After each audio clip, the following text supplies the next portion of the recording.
जाएगा। जो खुदा कहना मंगो तो तुहानूं दिता जाएगा। असी भी उस ईमान नाल मंगया जिस ईमान नाल मूसा मंगदा है, जिस ईमान नाल एलिया मंगदा है, जिस ईमान नाल यूना मंगदा है। असी भी तो मंगण डे जी, एलिया भी मंगण डिया, मूसा भी मंगण डिया आवे, सारे मंगण डे ने, सुलेमान मंगण डिया आवे, सारिਆਂ ने मंगया, सारिਆਂ ਨੂੰ मिलिया आवे। लेकिन साडी जिंदगी 'ਚ कित्थे रुकावट बनी, प्रॉब्लम कित्थे आई है, मसला कित्थे होया आवे, जिहदी वजह तो अजे तक कुछ चीज़ां हैं जिहड़ियां असीं मंगियां ने पर सानूं मिलियां नहीं हैगियां।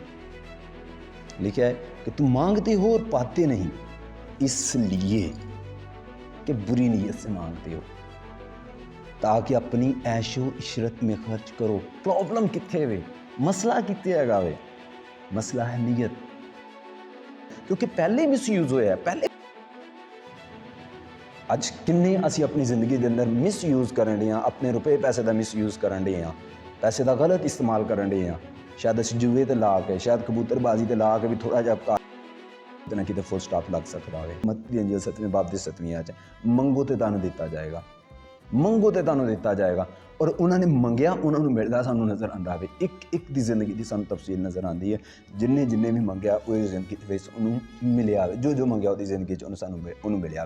लेकिन अज असी अपनी जिंदगी के अंदर सोचिए, गौर करिए, क्या जो अज असी अपनी जिंदगी के अंदर मंगया, क्या हर एक चीज़ साढ़े को अवेलेबल है? जो किसी करिए असी खुदा दे अगे सवाल रखा सी, जो असी खुदा को मंगया सी, क्या वो साढ़े कोल है वे अज के वक्त दे विच? जिन्ने भी साढ़े क्वेश्चन सानूं लात ऐसे वाक़यात मिलते हैं बाइबल मुकद्दस के अंदर, हीरोज़ मिलते हैं, ऐसे सानूं मिलते हैं जिन्हां दा सानूं जिक्र मिलता कि उन्होंने मंगया तो उन्होंने दिता। लेकिन अज अपनी जिंदगी के अंदर सोचिए किन्नियां दुआवां ने जिहड़ियां असीं पहलों कुछ अरसा करते सां, अज सानूं दुआवां दा भी चेता कोई नहीं हैगा, दुआवां भी भुल गए हैं सानूं, शायद दुआवां दा भी याद कोई नहीं हैगा कि किहड़ियां असीं दुआवां करते रहे हैं। लेकिन असीं वो अपनी जिंदगी के अंदर उन्हां चीज़ां दा जवाब अजे तक क्यों नहीं पाण डे?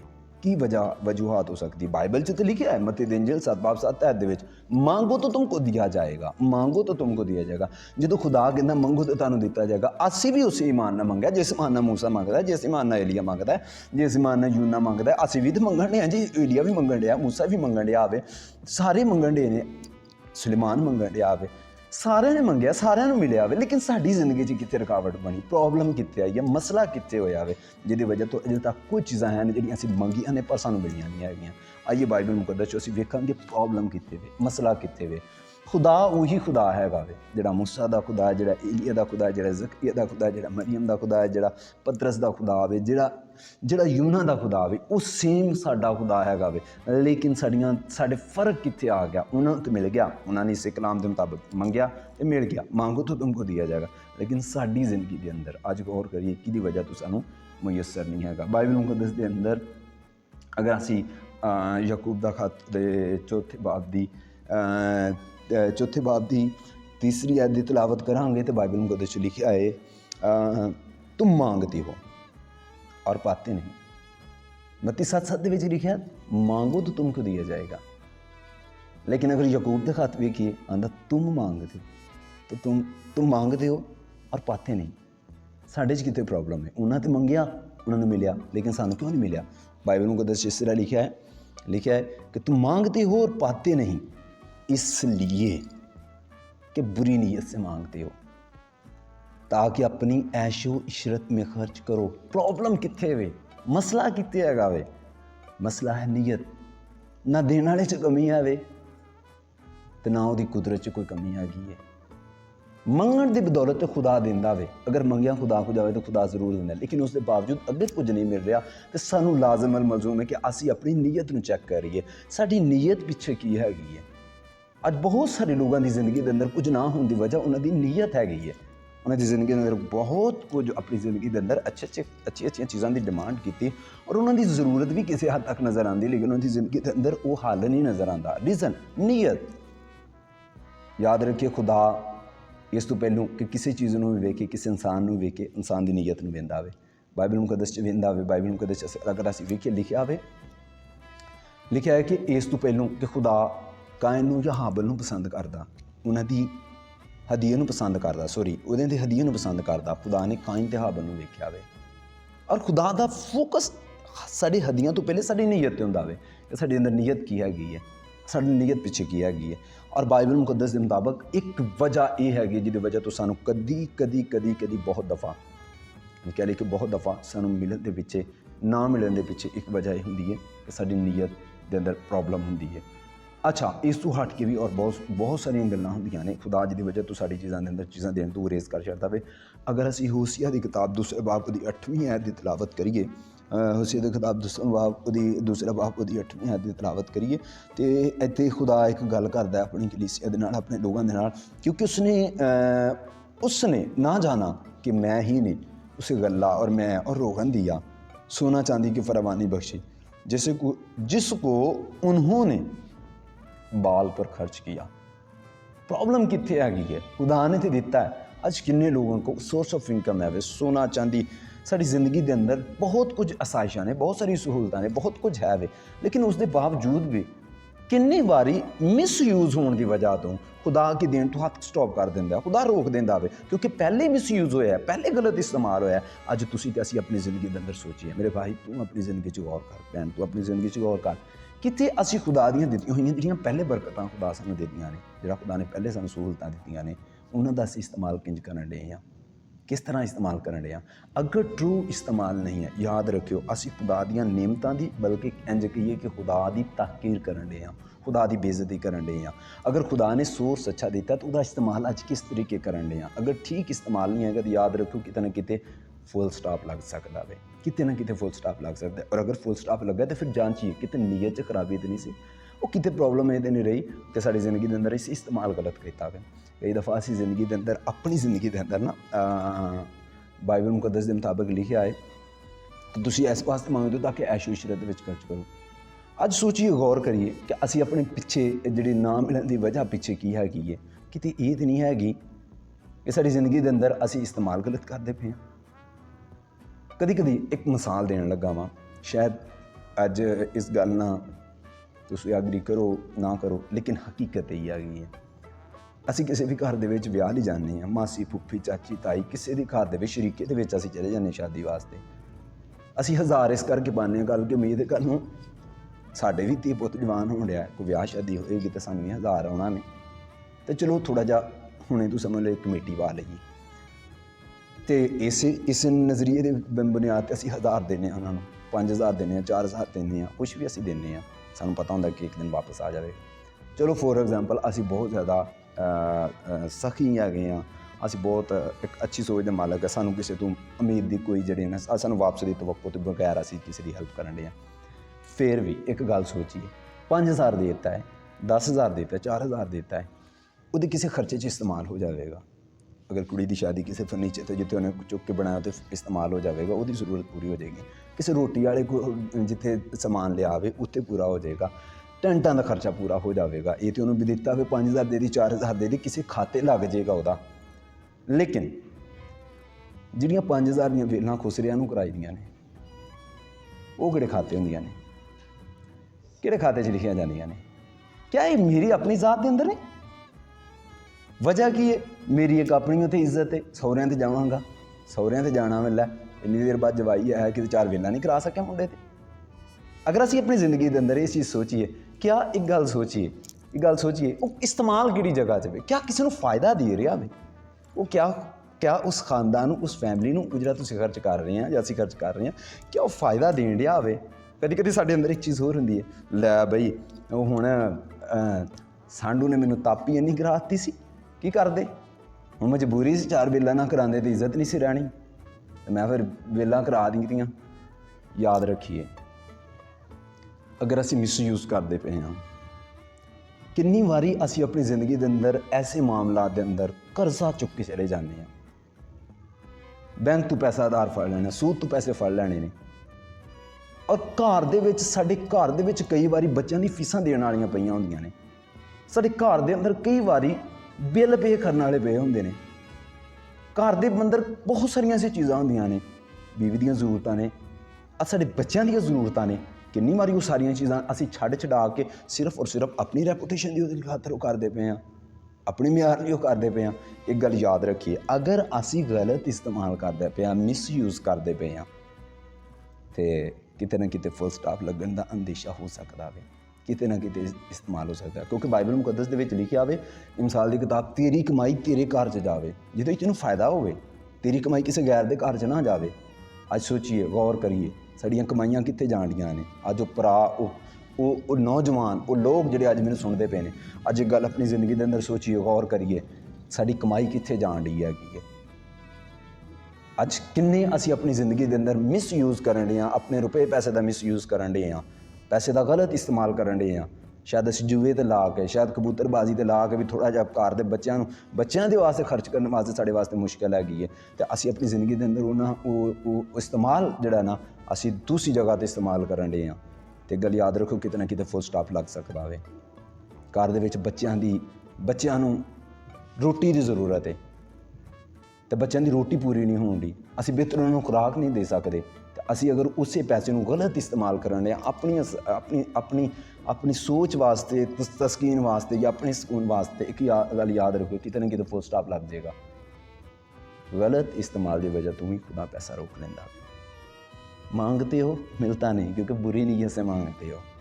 कभी कभी साढ़े अंदर एक सोच होंगी है कि खुदा बंदा किते गड्डी दे ना, थोड़ा जिहा शरीके नूं भी पता लगे है, इस करके असीं गड्डी मंगने और नहीं मिलती कभी भी सानूं जिंदगी के अंदर, क्योंकि सोच एक फर्क हैगी।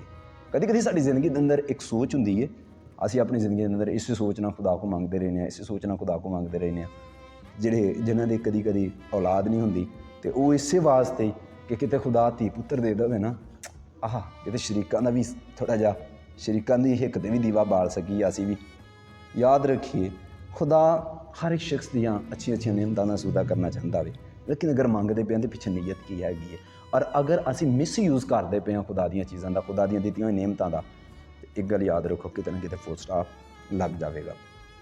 एक वजह होर भी हो सकती है कि जिहदी वजह तो खुदा रोक सकदा वे, जदों साडा दूसरिਆਂ ਨਾਲ रवैया गलत ਹੁੰਦਾ ਵੇ, खुदा उत्थे भी रोक देंदा वे। बाइबल मुकद्दस अगर असीं वेखीए पहला पतरस ते तीसरे बाब की 17वीं आयत विच अगर वेखीए तो इत्थे सानूं एक वाक्या मिलदा वे। पहला पतरस तीसरा बाब और उसदी 7वीं आयत दे विच, हाँ, बाइबल मुकद्दस लिखा, आयशुरू तुम भी अपनी बीवियों के साथ अक्लमंदी से ज़िंदगी बसर करो, औरत को नाजुक ज़र्फ़ जानकर उसकी इज़्ज़त करो, और यूँ समझो कि हम दोनों इज़्ज़त की नेमत के वारिस हैं, ताकि तुम्हारी दुआएं रुक ना जाएं। सुन लो, ताकि तुम्हारी दुआएं रुक ना जाएं। अक्सर औकात मियाँ बीवी के आपस में क्लैशिज की वजह तो, एक दूजे नाल तनाव की वजह तो ही दुआवां रुक जांदियां। मंगते पे लेकिन नहीं मिलता पिया, उसदी रीज़न की हैगी है, आपस च ताल्लुकात अच्छा नहीं हैगा, रवैया गलत हैगा दूसरिਆਂ ਦੇ ਨਾਲ। शोहर का बीवी नाल अच्छा रवैया नहीं, बीवी का शोहर नाल अच्छा रवैया नहीं हैगा, और असीं इस हद तक सीरीयस होए हुंदे आ इस गलत रवैये की वजह तो खुदा स्टॉप कर दिंदा। अगर असीं एक होर रीज़न देखिए, एक होर वजह देखिए, इसे गल दी मद दे विच खुदा ने बाइबल मुकद्दस दे विच लिखिआ, मत्ती दे इंजील ओहदा 5वां बाब और ओहदी 23वीं और 24वीं आयत दे विच लिखिआ कि दो लोग दुआ करन आए ने ते एक दी दुआ कबूल होई। ਉਹਦੀ ਰੀਜ਼ਨ ਕੀ ਸੀ ਜਿਹਦੀ ਕਬੂਲ ਨਹੀਂ ਹੋਈ? ਉਹਦੀ ਵਜ੍ਹਾ ਇਹ ਹੈਗੀ ਸੀ ਕਿ ਉਹਦਾ ਰਵੱਈਆ ਨਹੀਂ ਸੀ ਠੀਕ ਹੈਗਾ, ਉਹ ਦੂਜੇ ਨੂੰ ਜੱਜ ਕਰਨ ਡਿਆ ਸੀ, ਦੂਜੇ 'ਤੇ ਮੁਕੱਦਮਾ ਕਰਨ ਡਿਆ। ਅੱਜ ਸਾਡਾ ਰਵੱਈਆ ਕੈਸਾ ਹੈ ਦੂਜਿਆਂ ਦੇ ਨਾਲ? ਅਸੀਂ ਚਰਚ ਦੇ ਅੰਦਰ ਇਹ ਦੁਆਵਾਂ ਵੀ ਕਰਨ ਡਿਆ, ਲੇਕਿਨ ਦੂਜਿਆਂ ਦਾ ਰਵੱਈਆ ਸਾਡਾ ਅੱਛਾ ਨਹੀਂ ਹੈਗਾ। ਅਸੀਂ ਨਾਲ ਦੇ ਭਾਈ ਬੈਠੇ ਨੂੰ ਚੰਗਾ ਨਹੀਂ ਸਮਝਦੇ, ਅਸੀਂ ਸਮਝਦੇ ਕਿ ਫਲਾਣੀ ਜਗ੍ਹਾ 'ਤੇ ਇੰਝ, ਫਲਾਣੀ ਜਗ੍ਹਾ 'ਤੇ ਇੰਝ ਹੈਗਾ ਵੇ, ਅਤੇ ਇਹ ਵੀ ਦੁਆ ਕਰਨ ਡਿਆ ਹੈ। ਸਾਡਾ ਦੀਵਾਲ ਘੱਟ ਧਿਆਨ ਹੁੰਦਾ ਤਾਂ ਉਸ ਬੰਦੇ ਵੱਲ ਜ਼ਿਆਦਾ ਧਿਆਨ ਹੁੰਦਾ ਵੇ, ਇਸ ਵਜ੍ਹਾ ਤੋਂ ਸਾਡੀਆਂ ਦੁਆਵਾਂ ਰੁਕਦੀਆਂ ਹੁੰਦੀਆਂ ਨੇ, ਸਾਨੂੰ ਮਿਲਦਾ ਨਹੀਂ ਹੁੰਦਾ। और एक होर बड़ी वजह हो सकती है, एक होर भी वजह हो सकती है जिहदी वजह तो सानू ना मिलने की वजह हो सकती है। यह कुछ नैगेटिव पॉइंट ने तो जिहदी वजह तो सानू नहीं मिलता पिया, तो कुछ चीज़ां होंदियां ने जिहदी वजह तो खुदा खुद सानू जिहड़ा वो चीज़ां नहीं दे रहा हुंदा।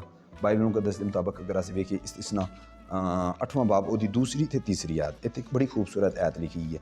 इस्तिसना 8वां बाब उसदी 2री ते 3री आयत दे विच लिखिआ है कि हाँ जी, बल्कि मैं 3री आयत तेरे वास्ते पढ़ांगा, और उसने तुमको आजिज़ किया और तुझको भूखा होने दिया, और वो मन जिसे ना तू ना तेरे बाप दादा जानते थे तुझको खिलाया, ताकि तुझको सिखाए कि इंसान सिर्फ रोटी ही से जीता ना रहेगा, नहीं रहता, बल्कि हर बात से जो खुदावंद के मुंह से निकलती है। बाइबल में कहते हैं उसने तुझको आजिज़ किया और भूखा होने दिया। कभी कभी साडा सब कुछ ठीक हुंदा वे, रवैया भी ठीक हुंदा है, नीयत भी ठीक हुंदी है, और साडी जिंदगी के अंदर असीं गलत इस्तेमाल भी नहीं करते हुंदे। उस दे बावजूद भी साडी जिंदगी के अंदर कुछ चीज़ां की कमी रहिंदी है। बड़ियां दुआ भी कर रही हैं, सब कुछ ठीक हैगा वे, नीयत भी ठीक हैगी, खुदा ने पैसे भी गलत इस्तेमाल नहीं करन दे, सारा कुछ ठीक है, लेकिन उस बावजूद भी नहीं मिलता पिया। एक वजह भी हो सकती है, बाइबल मुकद्दस च लिखा है खुदा ने उसे आजिज़ करने के लिए ये सब कुछ किया। साडे अंदर रोटी की कमी है, साडे घर दे विच मतलब बेहतर हाँ, जबरदस्त हाँ, किरदार अच्छा है, दुआवां अच्छी हैं, फिर भी उसके बावजूद नहीं अच्छा हो रहा, एक रीज़न हो सकती खुदा सानू होर आजिज़ करना चाह रहा है, किते ना किते घमंड ना अंदर पैदा हो जाए, होर हलीम होर हलीम होर हलीम, एक रीज़न दी हो सकती है। तो इस करके साड़ी ज़िंदगी के अंदर अगर आखिए कि साड़ा रवैया भी ठीक है, सारा कुछ ठीक है, फिर साढ़े अंदर की मसला वे आजिज़, खुदा सानू आजिज़ करना चाह रहा होंदा वे। एक रीज़न होर भी हो सकती है जिहदी वजह तो खुदा साड़ी ज़िंदगी के अंदर स्टॉप कर रहा होंदा वे। यसाया 55 बाब उहदी 8वीं ते 9वीं आयत दे विच एक बहुत ही खूबसूरत गल लिखी है। यसाया 55 बाब उहदी 8वीं ते 9वीं आयत दे विच लिखा, खुदावंद फरमाता है कि मेरे ख्याल तुम्हारे ख्याल नहीं है। कि जी, मेरे ख्याल तुम्हारे ख्याल नहीं है, ठीक है, और ना तुम्हारी राहें मेरी राहें हैं, क्योंकि जिस कदर आसमान ज़मीन से बुलंद है उसी कदर मेरी राहें तुम्हारी राहों से और मेरे ख्याल तुम्हारे ख्यालों से बुलंद है। कदी कदी खुदा दे कोल एक बेहतरीन मनसूबा साढ़े वास्ते हुंदा है, खुदा दी एक बेहतरीन समझ हुंदी है, खुदा दी एक बेहतरीन हिकमत हुंदी है। खुदा ने आजिज़ भी कर लिया, आजिज़ भी है, वो कोई घमंड नहीं हैगा, नीयत भी ठीक हैगी है, किरदार भी चंगा हैगा, फिर भी कुछ नहीं है। दा मतलब खुदा दी कोई हिकमत है। खुदा किसी वक्त दा जिहड़ा वे ना वो इंतजार करदा पिया वे, क्योंकि खुदा दियां रावां कदी कदी असीं कहने सारा कुछ ठीक हैगा, फिर भी लेकिन खुदा दा एक बेहतरीन मनसूबा हुंदा वे, जिहदी वजह तो खुदा इहदे विच देर करदा हुंदा वे, नहीं मिलदा हुंदा। एक अहम गल, आखिरी और खास गल असीं अपनी जिंदगी के अंदर वेखीए कि वजह हैगी जिहदी वजह तो खुदा जिहड़ा ना वो कदी कदी नहीं खुदा वो चीज़ां सानूं देंदा जो असीं मंगदे हुंदे आं। और यह मेरी तो ताड़ी जिंदगी वास्ते एक बेहतरीन मोटिवेशन है, अगर असीं ईमानदार हैं, नीयत भी ठीक हैगी है, तो असीं इस चीज़ों का गलत इस्तेमाल भी नहीं करते पे, सारा कुछ ठीक हैगा, उसके बावजूद भी अगर साड़ी जिंदगी के अंदर कितने कमी आ रही है तो उहदे विच एक ये वजह हो सकती है। और ये गल मेरी ताड़ी जिंदगी वास्ते एक बेहतरीन उम्मीद हैगी है, एक बेहतरीन जिहड़ी है ना, अगर असीं दुआ गो लोग हैगे हैं तो साढ़े वास्ते एक बेहतरीन जिहड़ी है ना वो एक बेहतरीन एक खुदा दी हजूरी दे विच तसल्ली दी गल हैगी है। और बाइबल मुकद्दस दे विच मत्ती दी अंजील उहदा 26वां बाब और 39वीं आयत दे विच बड़ी ही खूबसूरत गल लिखी है। बाइबल मुकद्दस च लिखा है कि फिर ज़रा आगे बढ़ा और मुंह के बल घिर कर यूं दुआ की कि आए मेरे बाप, अगर हो सके तो ये प्याला मुझसे टल जाए, तो वो भी ना जैसे मैं चाहता हूँ बल्कि जैसा तू चाहता है वैसा ही हो। और बाइबल मुकद्दस के अंदर जदों खुदा ने यीशु मसीह दे दुआ की कि खुदावंद तेरी मर्जी पूरी होवे, अगर हो सके तो पहला मैं तो टल जावे। और याद रखियो खुदा दा एक वड्डा मनसूबा सी यीशु मसीह वास्ते, एक वड्डा मनसूबा सी, और जिहदी वजह तो यीशु मसीह दी जिंदगी चो सानूं मनसूबा पूरा हुंदा होया नज़र आउंदा है। बहुत दफ़ा साड़ियां दुआवां इस करके रुक जांदियां ने, बहुत दफ़ा इस करके उसदा जवाब नहीं दे रहा, हालांकि बिल्कुल जिंदगी ठीक हुंदी है, सारा कुछ ओके हुंदा, लेकिन उसके बावजूद जवाब नहीं मिलता हुंदा। उहदे पिछे वजह ये हुंदी है, वजह ये हुंदी है कि खुदा दा कोई वड्डा मनसूबा हुंदा वे। आइए अज अपनी ज़िंदगी के अंदर सोचिए, गौर करिए। बाइबल में कदे लिखा, मांगो तो तुमको दिया जाएगा। अगर तुसीं ते असीं मंगदे पे हाँ, मंगो तो तुहानूं मिलेगा। अगर असीं मंगदे पे हाँ तो खुदा यकीनन देगा, लेकिन चेक करिए अज प्रॉब्लम कित्थे वे, मसला कित्थे वे। याकूब के खत लिखा है तुम मांगते हो तुम्हें मिलता नहीं, वजह क्योंकि बुरी नीयत से मांगते हो। और बेशुमार असीं तफसील ने वेख्या ना मिलने की वजूहत, और भी बहुत सारी गल्लां हो सकदियां जिहड़ी तुसीं असीं रिसर्च कर सकने, देख सकने हैं, लेकिन चंद एक कलीदी चीज़ां मैं अपनी समझ के मुताबिक मुख्तसर कढ़ के तुहाडे सामने रखिया ने। उम्मीद करना अज दे कलाम दी वसीले नाल तुहानूं बरकत मिली होएगी। खुदावंद तुहानूं सारिआं नूं बरकत बख्शे। God bless you.